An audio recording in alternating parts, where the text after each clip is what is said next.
Black sisters banned. From private jet, then dad's identity changes everything. The twin-engine private jet shimmered on the tarmac under the desert sun, its chrome wings gleaming like a promise. Two young black women approached Amara and Nia Lawson dressed sharply, their movements poised, confident. But before they reached the stairs, a man in a navy suit blocked their path.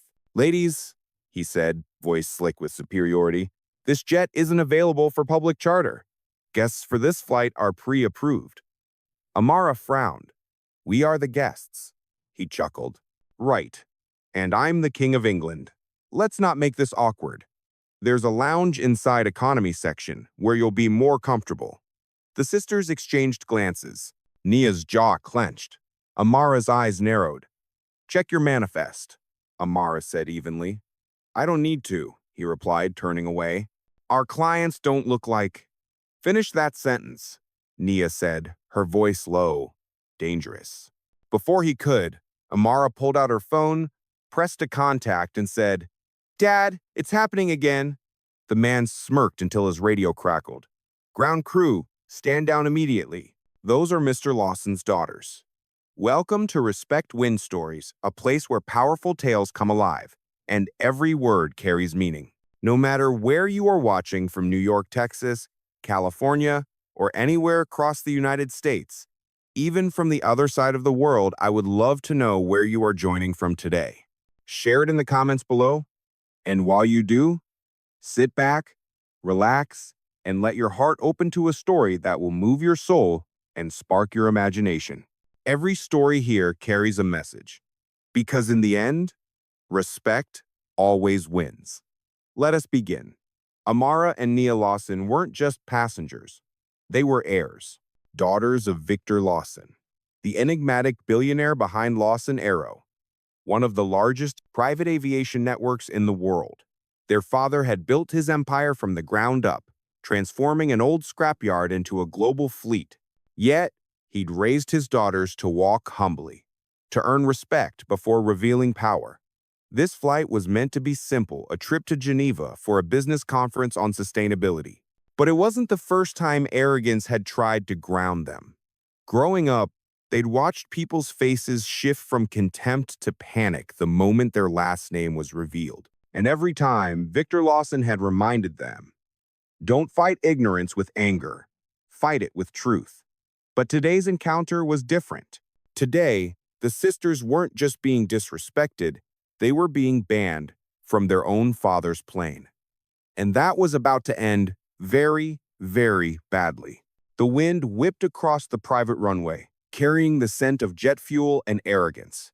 Amara and Nia Lawson stood at the base of the gleaming jet, their travel documents in hand. The man blocking the stairs, his name tag reading Blake, Operations Supervisor, folded his arms, lips curved in condescension. "Ladies," he said, glancing at the papers without really looking, "I've already told you this flight is for executive clients only. You're not on the manifest." Amara held up her phone, showing him the confirmation email stamped with the Lawson Aero logo. "Here, direct authorization from corporate headquarters." Blake's smirk deepened. "Nice Photoshop. You people are getting creative these days." Nia's nostrils flared. "You people?" He shrugged, pretending innocence. "Relax, miss. I'm just saying you're not the usual clientele for jets like this." Amara took a steady breath, her father's words echoing in her mind. Grace under fire is power. She stepped closer, voice calm but cold. "Scan the QR code. You'll see our credentials." Blake laughed under his breath but humored her. He aimed his scanner and froze. The screen flashed bright green. Axis. VIP Lawson Family Priority.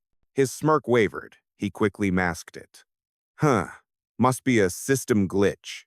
Nia crossed her arms. "Seems your whole system is glitching today." Before Blake could reply, another man exited the jet, a tall pilot with salt and pepper hair and a clipboard. "What's going on here?" "Nothing, Captain," Blake said quickly. "Just removing a few, unauthorized guests." The pilot's brow furrowed. "Unauthorized?"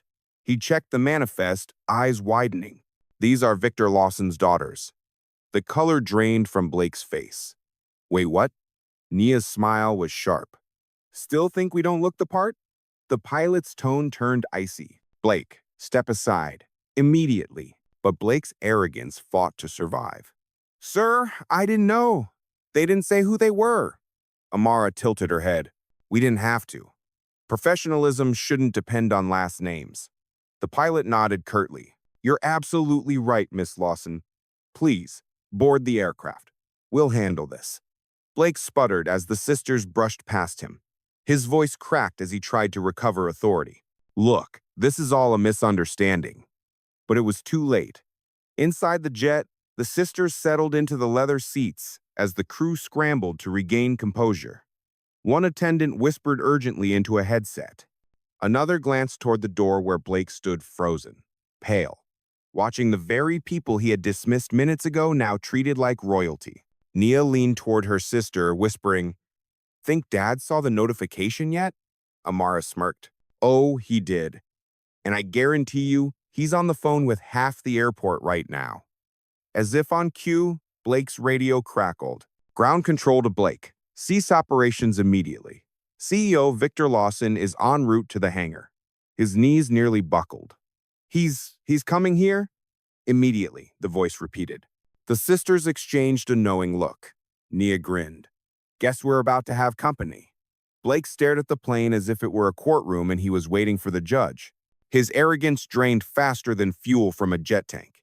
And somewhere in the distance, the roar of an incoming SUV grew louder. Victor Lawson was arriving, and when he did, the ground staff would wish they'd never looked down on his daughters. The roar of a V12 engine cut across the tarmac. Every worker turned. A matte black SUV with the Lawson Aero insignia slid to a stop beside the jet, heat shimmering around it. Out stepped Victor Lawson.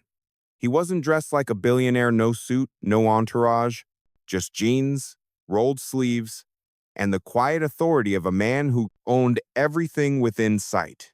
His eyes, calm, amber, and unreadable, moved from the plane to Blake, who suddenly looked very small. Mr. Lawson, Blake stammered. Sir, this isn't what it looks like. Victor's tone was low, almost gentle. Then tell me what it looks like. Blake swallowed. I was following protocol, sir. These young ladies... Victor stepped closer. Close enough for Blake to see the disappointment, not anger, in his eyes. These young ladies are my daughters. The only protocol you needed was respect. Every mechanic, attendant, and co-pilot froze. The pilot, still near the stairwell, looked down, shame clouding his features. Nia folded her arms. He said we didn't look like the usual clientele. Victor's gaze hardened. Did he now? Blake's voice cracked. Sir, I didn't mean it that way. But you did, Victor said quietly. And that's the problem. Amara watched in silence. She'd seen her father negotiate billion-dollar mergers with less intensity. But this was personal. Victor turned to the pilot. Captain Reed, you're a good man. You should have stopped this the moment you heard it. Reed nodded, guilt heavy in his throat. You're right, sir. I should have. Victor looked back at Blake. How long have you worked for my company? 7 years, sir. Then you know our motto. Blake hesitated. Excellence in every flight. Victor shook his head slowly. No, the real motto. The one on the first Lawson charter, painted by my own hands. He paused, letting the wind fill the silence. Every soul aboard deserves dignity. The words landed like thunder. Blake's shoulders sagged. I'm sorry, sir. Sorry, Victor repeated, voice flat. You embarrassed my daughters on a public runway. You represented my company, my name. Sorry isn't enough. He motioned to a woman emerging from the SUV, his chief operations officer. Natalie, please take Mr. Blake's badge and headset. Blake's eyes went wide. Wait, sir, please. You'll receive severance, Victor said evenly. Use it to learn what respect looks like. The badge hit Natalie's palm with a metallic clink. Gasps rippled through the ground crew. No one moved. Victor turned back to his daughters. the sternness fading into pride. You handled yourselves well. I taught you to stay calm under fire. You did exactly that. Amara smiled faintly. We learned from the best. Nia added, next time, maybe put our names on the tail. Victor chuckled softly, tension breaking. Maybe I will. He climbed the stairs first, gesturing for them to follow. To the pilot, he said simply, we fly when my daughters are ready, not before. As the door closed behind them, the ground staff remained silent. Blake stood alone on the tarmac. The echo of every soul aboard deserves dignity ringing in his ears. Inside, Victor took his seat across from his daughters. You two turned a problem into a lesson, he said, but the lesson isn't just for him. It's for everyone who still believes worth can be seen on the surface. Nia smirked. You sure the world's ready for that lesson? Victor looked out the window as the engine spooled up. They will be. Outside, Blake watched as the Lawson jet lifted into the sky, taking with it his job, his pride, and the last illusion that power ever came from arrogance. The Lawson jet cut smoothly through the clouds, engines humming like restrained thunder. Inside, the air was thick with reflection. Amara stared out the window while Nia scrolled through her phone. The videos had already begun circulating. Passengers, mechanics, even a gate worker had filmed parts of the scene. Look at this, Nia said, turning the screen toward her sister. It's everywhere. People are calling him the man who banned the boss's daughters. Victor leaned back in his seat, expression unreadable. That's not the story I want told, he said quietly. Amara looked over. Then what story do you want? The truth, Victor replied. That arrogance costs more than money. He pulled a tablet from his briefcase, opening a feed from Lawson Aero's internal communications. The COO's message blinked at the top. Emergency ethics review requested. Victor tapped approve. Dad, Nia said carefully, are you really going through with this? He nodded. Every base, every crew. If one supervisor felt comfortable talking to you that way, others have too. I'll find them before they find another victim. Amara frowned. You're launching a full investigation? I'm launching a culture change, he said. Effective immediately. While his daughters absorbed his words, Victor opened the intercom to the cockpit. Captain Reed? Yes, sir. Patch me through to headquarters. Seconds later, his voice carried through every Lawson Aero operations center across 3 continents. This is Victor Lawson. Today, 2 of our passengers, my daughters, were denied dignity on our own tarmac. Not because of policy, but because of perception. I built this company so no one would be treated that way. If we forget that, we lose everything. Every employee will undergo mandatory retraining. Anyone who cannot uphold our values will not wear our name. Effective now. Static hummed for a beat, then responses poured in. Understood, sir. Copy that. We'll begin immediately. Nia watched him, awe flickering beneath her usual mischief. You turned one man's arrogance into a revolution. Victor's gaze softened. I turned humiliation into accountability. There's a difference. Amara smiled faintly. You always say power's not about shouting. It isn't, Victor said. It's about deciding who gets heard. The cockpit door opened. The pilot stepped out briefly. Mr. Lawson, just so you know, news stations already picked it up. Someone from the ground crew leaked your statement. Victor didn't even flinch. Good. Let him. The world should know that respect is the only currency that never devalues. As the pilot returned to the controls, Amara leaned back, finally exhaling. You know this will be global by morning. Victor nodded slowly, eyes fixed on the horizon. Then, by morning, we'll be ready to show them what accountability looks like. Outside, streaks of orange light flared against the clouds as sunset bled across the sky. The hum of the jet deepened, steady and sure. On the ground, Blake sat alone in the employee lounge, watching the live feed of Victor Lawson's announcement on the television, his name scrolled in headlines beneath it. Supervisor fired after bearing CEO's daughters from private jet. He dropped his face into his hands. For the first time, he understood the full weight of what he'd thrown away. Not a job, but a principle. Back in the air, Victor looked at his daughters and said quietly, "This isn't revenge, it's repair. And repair starts at the top." The sisters exchanged a look half pride, half awe. The plane banked east toward Geneva, cutting through the fading light like a blade of resolve. Tomorrow, the world would learn that the Lawson name didn't just stand for wealth.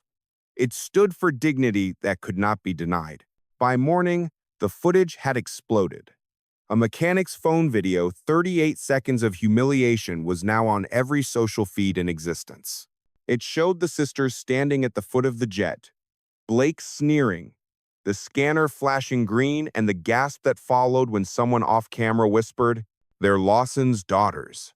The caption that spread fastest read, "When arrogance bans the wrong family."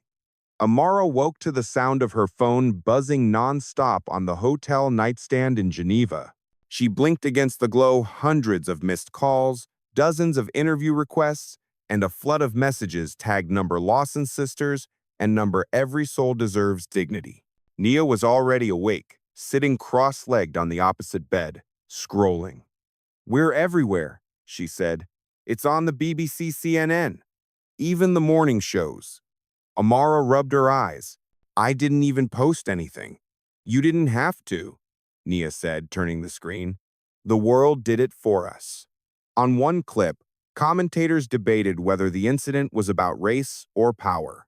On another, a journalist said, "What's remarkable isn't just who they are, it's how calmly they handled it. That's leadership." Amara groaned. "I didn't sign up to be a symbol." "You didn't," Nia said softly, "but sometimes the truth makes you one." Before Amara could respond, her phone rang again. The caller ID, "Dad." Victor Lawson's voice was steady, but she could hear the storm beneath it. "I just got off the phone with the board. They want to know how we're handling the PR fallout. I told them this isn't PR, it's a reckoning." Amara frowned. "A reckoning? You don't humiliate the daughters of Lawson Arrow without exposing the rot underneath. That man wasn't the only one who thought he could judge people by appearance." Nia's brow arched. "You're going after the whole company culture, aren't you?" Victor's tone hardened. "Not just the company. The industry. It's time the world remembered who owns the sky." He ended the call. A beat of silence. Then both sisters burst into laughter, half disbelief, half awe. "Oh, he's really doing it," Nia said. "He's about to level everyone." They didn't realize just how literally she meant that. By noon, Victor Lawson was on every screen from Dubai to Los Angeles. He stood at a press podium, the Lawson Arrow logo glowing behind him, flanked by executives who looked like they hadn't slept in days. "I built this company," he began, "with the belief that dignity is not a luxury, it's a right. Yesterday, my daughters were denied that right on my own tarmac. The issue isn't just one man's arrogance. It's a system that still believes appearance defines worth. Effective immediately, we're changing that." He held up a document stamped with gold. The Lawson Equality Protocol. Every airline that partnered with Lawson Arrow, over 30 in total, was now required to sign and implement it or lose access to Lawson's technology, engines, and leasing network. The reporters erupted in questions. "Mr. Lawson, you're threatening an entire industry." Victor smiled faintly. "Not threatening, correcting."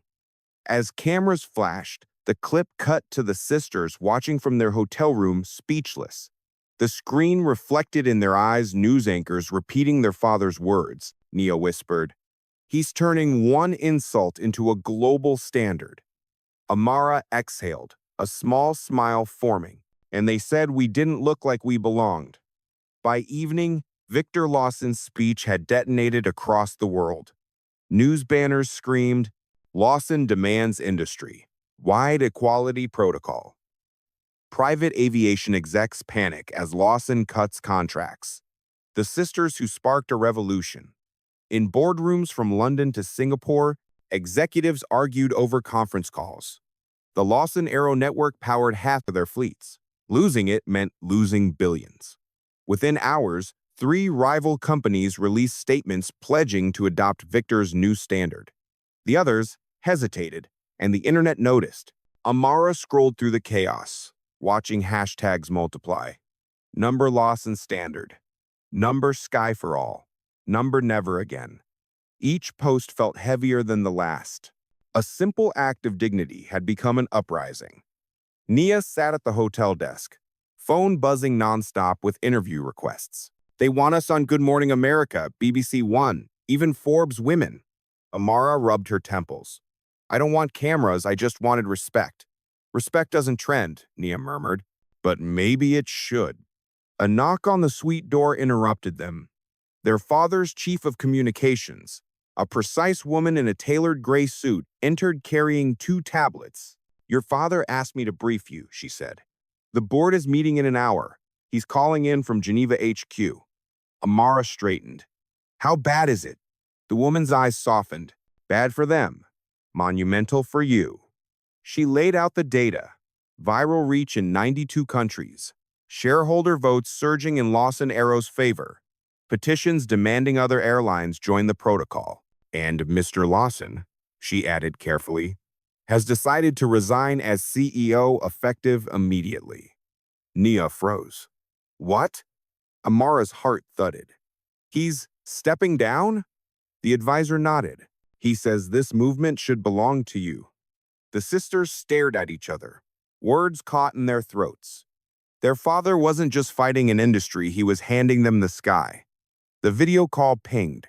Victor appeared on the screen, the backdrop of the Lawson Aero boardroom glowing behind him. He looked calm, centered, resolute. I started this company to prove that a man from nothing could build something that touched the clouds, he began. But my daughters just reminded me that it's not the clouds that matter, who gets to reach them. Nia's eyes shimmered. Dad, you don't have to do this. I do, he said softly. Change lasts longer when new voices carry it. The board members behind him looked uneasy, their polished smiles faltering as Victor continued. Effective tonight, Lawson Aero will be co-led by Amara and Nia Lawson, 2 women who didn't ask for power, but earned it through grace under fire. Gasps rippled through the boardroom. The media, watching the live broadcast, erupted instantly. Headlines updated in real time. Lawson's sisters take control of aviation empire. Amara covered her mouth, overwhelmed. Nia whispered, he actually did it. Victor smiled faintly. You wanted fairness. Now, make it policy. For a moment, the world seemed to pause, the weight of legacy shifting from one generation to the next. Then the noise crashed back in. Reporters shouted questions. Networks scrambled for statements. Investors called this the most radical corporate handoff in decades. But inside the hotel suite, it was quiet except for the hum of the tablet. Amara finally spoke. You changed the rules, Dad. Victor's eyes gleamed. No, you did. I just made sure the world saw it. The call ended, leaving the sisters staring at the city lights outside the window, 2 reflections side by side on the glass. Nia let out a long breath. We were banned from a jet yesterday. Amara nodded slowly. And today we own the fleet. Outside, thunder rolled faintly over Geneva, echoing like applause from the heavens. Geneva's Lawson Aero headquarters rose like a glass crown against the night sky. Cameras lined the marble entrance, a storm of flashes sparking as Amara and Nia Lawson stepped out of the limo in sleek black suits. The world had waited to see them, the sisters who turned humiliation into history. Inside, the boardroom buzzed with tension. The men who had once whispered doubts now stood, eyes lowered. Victor's chair at the head of the table sat empty, except for a silver plaque engraved with a single line. Every soul aboard deserves dignity. Amara glanced at it before taking her seat. Nia remained standing, her presence electric. Before we start, she said evenly, let's make something clear. Lawson Aero isn't just our inheritance, it's our responsibility. And responsibility begins with truth. She tapped a button on the table. The wall screens flickered to life clips of the viral video, press coverage, public reactions. Then spreadsheets appeared. Complaint logs, ignored reports, Internal memos proving that discrimination on private charters had been reported and buried for years. One by one, executives paled. Amara's voice cut through the silence. You knew this. You chose silence. An older board member stammered. We handled those internally. No, she interrupted. You hid them externally. Naya circled the table slowly, her heels clicking like gavel strikes. Our father taught us that altitude doesn't excuse arrogance. From this moment forward, every employee, every contractor, every partner signs the loss inequality protocol or they're grounded. The room erupted in murmurs. One executive tried to protest. If we force that, we'll lose clients. Nia turned sharply. Then we'll lose the wrong ones. Amara added quietly. Our goal isn't comfort.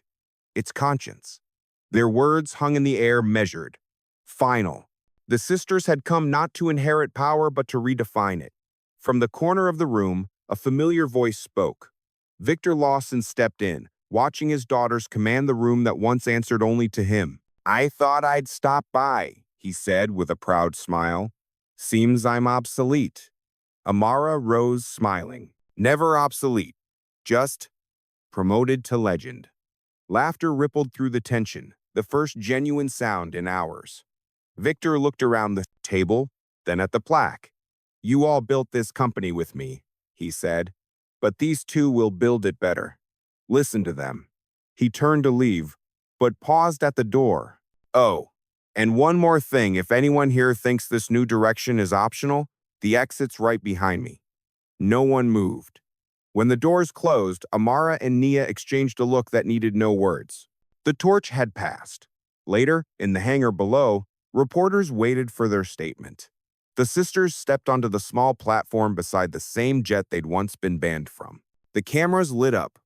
Microphones thrust forward. Amara spoke first.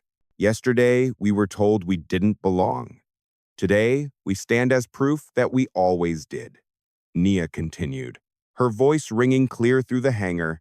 This isn't about revenge, it's about repair. And the first rule of repair, she looked straight into the lenses, is accountability. Behind them, the jet's tail fin gleamed under floodlights. Freshly painted on its side were 5 words in bold silver script. Every soul aboard deserves dignity. The crowd erupted in applause. Victor watched from the shadows, eyes glistening, his daughters bathed in camera light. For the first time, the Lawson name didn't just symbolize wealth or aviation, it stood for something greater. Amara took Nia's hand, raising it high. We're not flying higher, she said. We're flying fair. And with that, the cameras flashed like thunder, immortalizing the moment the sky itself became equal ground. The morning after the press conference, the aviation world woke to new flight plans, ones written by the Lawson sisters. Every news outlet led with the same image. Amara and Nia standing beneath the jet's silver motto, hands clasped, eyes unflinching. In New York, rival CEOs convened an emergency call. Half wanted to fight the Lawson protocol. The rest wanted to copy it before public outrage grounded their brands. Stock tickers flashed green beside Lawson Aero investors' trusted integrity more than denial. Across social feeds, pilots posted selfies with the new equality pin issued overnight. A small pair of silver wings etched with every soul. Ground crews wore them like medals. At headquarters, Amara moved through the halls with quiet purpose. Staff who once glanced away now met her gaze with respect. One engineer stopped her near the elevator. Ma'am, my daughter watched your speech. She said she wants to build planes that treat people right. Thank you. Amara smiled. Then tell her she already started. Upstairs, Nia handled the other battlefield, the media storm. She faced questions with razor calm, turning every headline into a teaching moment. Are you trying to make history? A reporter asked. No, she said. We're trying to make decency normal. Behind the scenes, Victor Lawson worked his own brand of justice. Blake, the former supervisor, had quietly sent an apology letter. Victor read it twice, then forwarded it to his daughters. I can't undo what I said, it read, but I'm learning why I said it. Nia folded the email carefully. He actually gets it, she murmured. Amara nodded. That's the point. Change isn't revenge. It's recognition. By afternoon, the sisters convened their first leadership meeting. On the agenda, global training, new hiring standards, scholarships for underrepresented pilots, and a partnership with the United Nations to promote fair travel policies. When the board approved, unanimously, applause filled the glass room. Victor stood at the doorway, proud but silent. For the first time in decades, he didn't need to speak, the legacy spoke for itself. Later, as evening light poured through the windows, Nia joined her sister on the rooftop terrace overlooking the runway.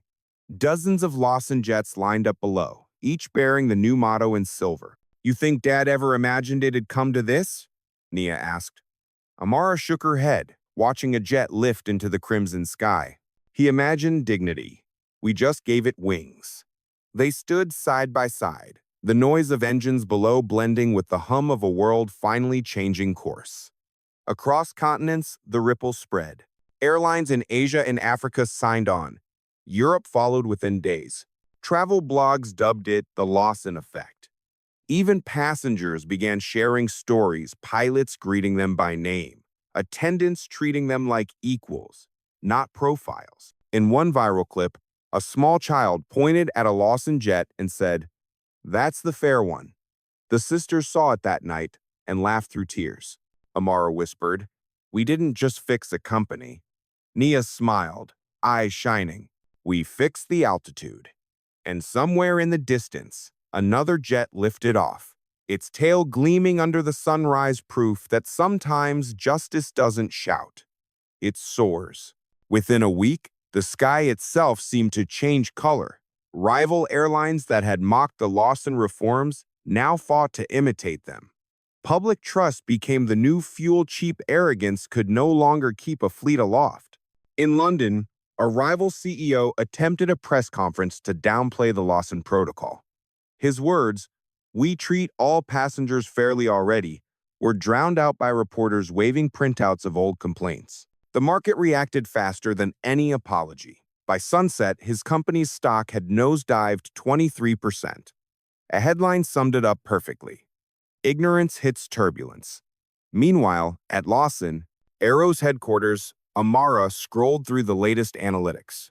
Requests for partnership have tripled, she murmured. Nia, pacing beside her, grinned. Funny how fast radical becomes profitable. Amara glanced up. Let's keep it honest. We're not selling virtue, we're enforcing it. They flew to Dubai for a global aviation summit. It was the same event they'd once been barred from attending as observers. Now the sisters walked the red carpet as keynote speakers. Flashbulbs strobed like lightning. The crowd roared their names. Inside, the room glittered with executives, diplomats, and journalists. When Amara stepped to the podium, the noise faded to a hum. We didn't come to embarrass an industry, she began. We came to remind it that altitude means nothing without empathy. Nia followed, voice low but clear. Respect isn't a policy, it's a practice. And from now on, it's mandatory. Applause rolled through the hall, slow at first, then rising into a thunderous wave. Even those who'd resisted stood to clap. For the first time in the summit's history, the standing ovation wasn't for profit projections, but for principle. Afterward, reporters swarmed them. A young journalist asked, "How does it feel to reshape history?" Amara smiled faintly. We didn't reshape it, we just leveled the runway. That night, the sisters dined quietly on the hotel balcony overlooking the Persian Gulf. Below, jets bearing the new motto crossed the moonlit sky like silver comets. Nia raised her glass. To Dad, to the man who gave us the sky. Amara clinked hers softly, and to every girl who thought the sky was closed. They drank in silence, the wind warm against their faces. For the first time, they could breathe without the weight of proving they belonged. Now, belonging was the default. Back in the States, Victor watched their speech replay on television. He stood in the doorway of his workshop, the same hangar where he'd once built his first prototype with grease-stained hands. The reporter's voice echoed through the space. The Lawson sisters' reforms marked the dawn of ethical aviation. He smiled, whispering to the empty hangar, They took my dream higher than I ever could. But change carried resistance too. A small faction of old guard executives began plotting to undermine the protocol, claiming it cut efficiency. When the sisters received word, Nia slammed her folder shut. They're still playing the old game, Amara replied calmly. Then let's change the rules again. The next day, they announced the Lawson Charter, an independent auditing body funded by public donations, not corporate budgets. For the first time, passengers themselves could report discrimination directly to the Lawson's network, bypassing airlines entirely. Transparency became unstoppable. Within 48 hours, the opposition folded under public scrutiny. As dusk fell, Amara looked out from her office window at the runway lights flickering to life. The sky was crowded now, not with planes, but with possibility. They had turned a single act of disrespect into a global reform. And through it all, they had remained what their father taught them to be: calm, grounded, unshakably dignified.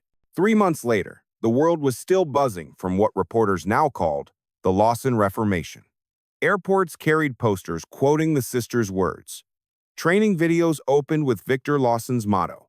Even government regulators adopted the Lawson Protocol as the new baseline for commercial charters. A movement born from insult had rewritten law. Yet the last storm was still gathering. A leaked investigation revealed that a coalition of rival CEOs had secretly funded a smear campaign trying to paint the sisters as manipulative heirs. Anonymous accounts spread half-truths and edited clips. For a week, doubt crept into headlines. Then, one morning, the Lawsons struck back not with fury, but with facts. Amara stood before an audience of journalists and regulators at the World Aviation Forum. Her tone was measured, her eyes unwavering. Integrity doesn't fear investigation, she said. Only deception does. Behind her, screens came alive with databank transfers, meeting logs, voice recordings. Each file tied the conspirators to the smear. Nia stepped forward, finishing the sentence for her sister. Today, those who tried to ground us will face their own turbulence. Gasps filled the hall. Security escorted two of the rival CEOs out in handcuffs, caught live on global feed. Their shareholders abandoned them within hours. By nightfall, their empires had fallen like paper planes in rain. But the sisters didn't linger to gloat. They slipped away from the flashing cameras to the quiet balcony above the forum, looking out over Geneva's dusk-lit skyline. Nia exhaled slowly. It's over. Amara shook her head. No, it's begun. Below them, protesters turned into celebrants. Airport workers, students, and travelers carried signs that read, "Every soul aboard" and "Lawson Standard equals human standard." The chant that rose from the crowd wasn't angry, it was grateful. When Victor joined them later, the wind tousled his silver hair. He studied the lights below, pride soft in his smile. You did what I couldn't, he said. You made justice efficient. Nia leaned against the rail. You made justice possible. Victor placed a hand on both their shoulders. You kept it human. That's rarer than power. Back at headquarters a week later, the sisters signed the final document establishing the Lawson Foundation for Ethical Aviation, transferring a portion of company profits to fund diversity programs and passenger rights advocacy. Their signatures glimmered in gold ink across the page that would outlive them. When the ink dried, Amara looked up at her sister. From banned passengers to policymakers. Nia grinned. Dad always said altitude reveals character. Guess we just proved it. The following morning, they attended the rededication of the same jet where everything had begun. A crowd of employees stood around it, phones raised. The operations supervisor Blake was there too, now rehired under a training division role. He stepped forward awkwardly, offering a handshake. I'll spend the rest of my career making sure what happened never happens again. Amara shook his hand. That's how we measure growth altitude after accountability. Cheers broke out. As the engines roared to life, sunlight caught the lettering along the fuselage. Every soul aboard deserves dignity. Cameras clicked. But when Amara and Nia turned toward each other, the world seemed to fade. No flashbulb could capture the quiet weight of peace, the knowledge that they had changed not only how people flew, but how they saw one another. Above them, a new jet streaked across the sky, contrails glowing gold in the morning light. Amara smiled. Looks like the horizon got a little higher. Nia squeezed her hand. And a lot fairer. The sisters stood together, unshaken, watching the world they had rebuilt soar into the sunrise. The world moved on, but for the Lawsons, peace arrived quietly. Months after the summit, the chaos of headlines had slowed to a gentle hum. Amara found herself in the one place that still felt untouched by power, her father's old workshop. The air smelled faintly of oil and cedar, just as it had when she was a child. Dust motes danced in the sunlight, streaming through the open hangar doors. She ran her fingers along the wing of the first Lawson prototype bare metal, rivets uneven. Victor had built it with his own hands before success, before headlines, before money turned names into brands. Naya entered a moment later, carrying coffee. Still visiting the past? She teased. Amara smiled softly. The past built our wings. They sat together on a workbench, sipping quietly. It was the first time in months neither of them had worn suits or spoken into microphones. Just sisters again. I still can't believe it's over, Nia murmured. Amara shook her head. It's not over, it's calmer. The sky just stopped fighting back. From the corner of the hangar, a familiar voice said, "And calm skies are when real pilots learn to appreciate the view." Victor stood there, older somehow but lighter too, a mug in one hand and a knowing smile on his face. You girls managed to fix what I broke before it bent too far, he said. You didn't break it, Dad, Nia said softly. The world did. You just gave it tools to repair itself. Victor chuckled. Tools you use better than I ever could. For a while, the three sat in silence. Outside, a jet ascended in the distance, leaving a long golden streak across the morning. Amara spoke first. You ever think about how it started? Just one man being arrogant, one scanner beep. Victor nodded. That's how storms start one gust of wind. But they can also clear the sky. Nia tilted her head. You think we did enough? Victor met her eyes. You didn't just change policies. You changed perception. And that's harder. Anyone can write a rule. Few can rewrite belief. His words settled over them like a warm blanket. A phone buzzed faintly on the table, an email alert. Amara glanced at it, then smiled. It's from the UN. They're naming the Equality Protocol after you, Dad. Victor laughed softly. After me? It should be after both of you. Nia grinned. It already is. They're calling it the Lawson Legacy. For once, Victor was speechless. His eyes shone as he looked at his daughter's women who had taken his foundation and turned it into flight. Outside, a group of young pilots trained on the runway. Many of them women and people of color. Their uniforms bore the silver wings that read "Every Soul." Amara pointed toward them. Look, that's what legacy looks like. Victor followed her gaze, pride swelling in his chest. That's what legacy sounds like too. In the distance, laughter and engines blended a symphony of movement, of second chances. The three of them stood at the hangar entrance, sunlight pouring over their shoulders.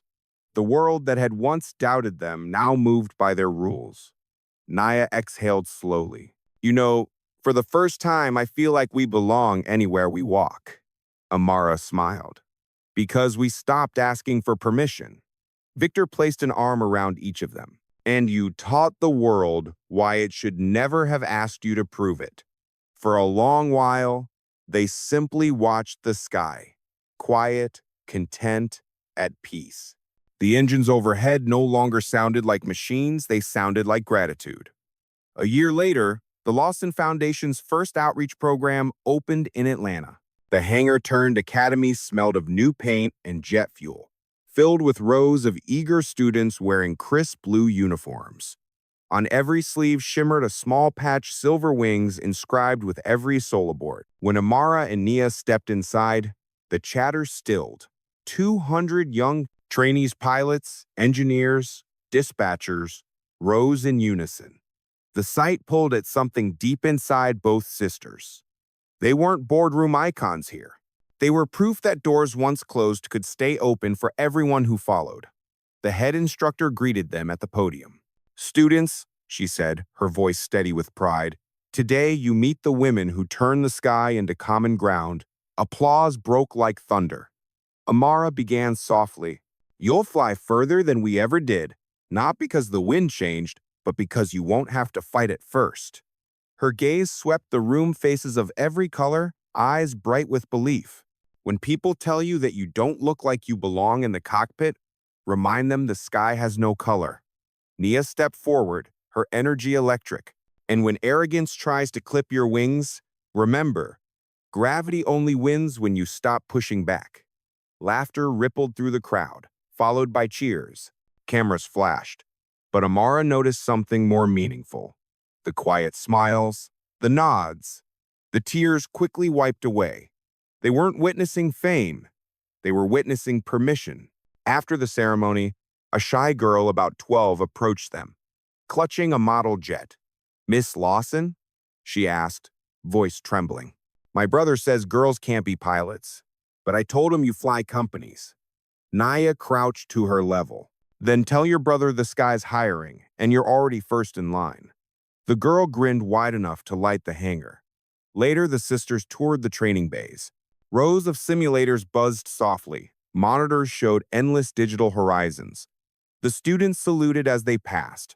Amara whispered, This is what healing looks like." Outside, a crowd of parents waited, waving small Lawson flags. Reporters called the event a new chapter in aviation equity. But to the sisters, it felt simpler, a promise kept. That evening, they returned to the runway for a small sunset flight.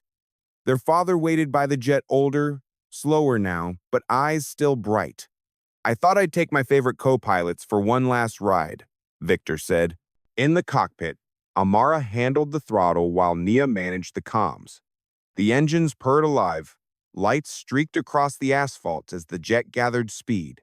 When the wheels lifted, the orange horizon unfolded beneath them like silk. For a long time, no one spoke. The city glowed below. Clouds drifted by in quiet salute. Finally, Victor broke the silence. "You see that light?" he said, pointing to the reflection off the wingtip. "That's what legacy looks like when it's shared." Nia smiled. "Then let's keep sharing it." They banked gently, circling the academy below.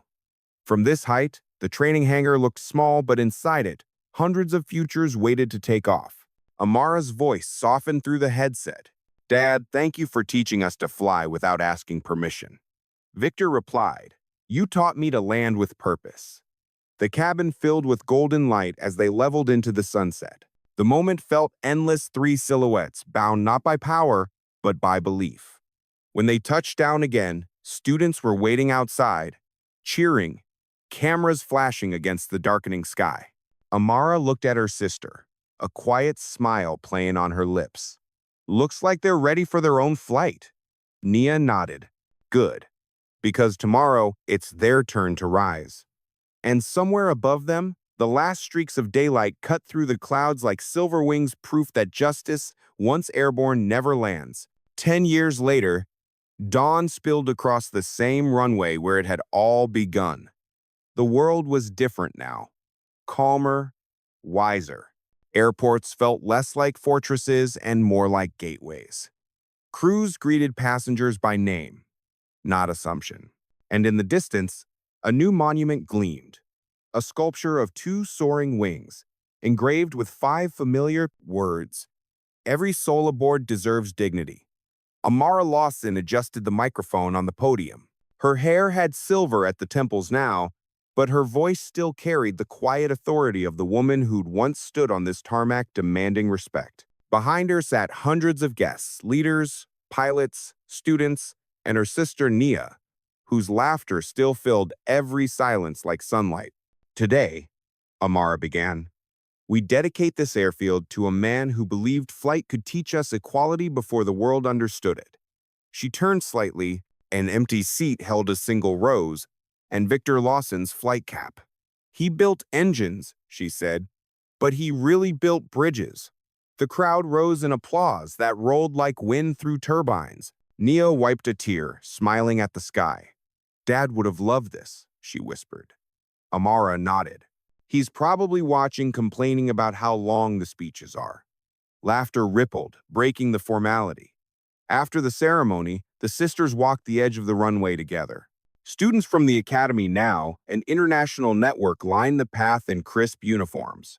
A young captain saluted them. Because of you, she said, we don't fly afraid anymore. Nia placed a hand over the pilot's badge. Then, keep flying honest. They continued toward the hangar that had become a museum. Inside, the first Lawson prototype sat under warm lights, next to Victor's workbench, left exactly as he'd kept it, grease stains and all. A plaque read, "Legacy isn't inherited, it's earned." Amara traced the lettering, whispering, "He'd be proud of how far we've come." Nia smiled. He'd be prouder that we never stopped earning it. Outside, a new generation of jets prepared for takeoff. Quiet, clean, powered by the sustainable fuel Victor had once dreamed about. Each tail carried a silver wing emblem, the Lawson Standard. A low hum filled the air as one jet rolled down the strip, then lifted, its shadow sweeping over them. For a heartbeat, the sisters felt like children again, two girls looking up, believing the sky belonged to everyone. Amara slipped an arm around Nia's shoulders. Do you ever miss the noise? The chaos? No, Nia said, chuckling. But I miss the reason we fought it. It made us brave. Bravery's still up there, Amara said, pointing to the departing jet. Every time they take off, a little bit of us goes with them. As the engines faded into blue silence, Nia took a slow breath. Funny how something that started with humiliation became our greatest flight. Amara smiled. Because we refused to land in anger. They stood together until the wind died and the morning light wrapped around them. For once, there was nothing left to fix. No press waiting, no storm to manage, just peace and legacy intertwining. A voice crackled from a nearby loudspeaker, an instructor calling the next class to training. The sound made them both laugh. Back to work, Nia said. Amara grinned. Always. They turned toward the terminal, walking shoulder to shoulder. The monument behind them caught the sun, throwing a halo of light across the runway, two shining wings reaching upward. Victor's words echoed softly in the wind. Every soul aboard deserves dignity. And for the first time, the sisters felt it not as a motto or memory, but as the simple truth of a world finally flying at the right altitude. And that is another story shared here on Respect Wind Stories. If this one touched your heart, inspired you, or made you think, please hit that like button and subscribe. It truly helps us bring more powerful stories your way. Drop your city or state in the comments, and let us see how far these stories travel across the world. Remember, no matter the struggle, no matter the ending, respect always wins. See you in the next story. Bye-bye.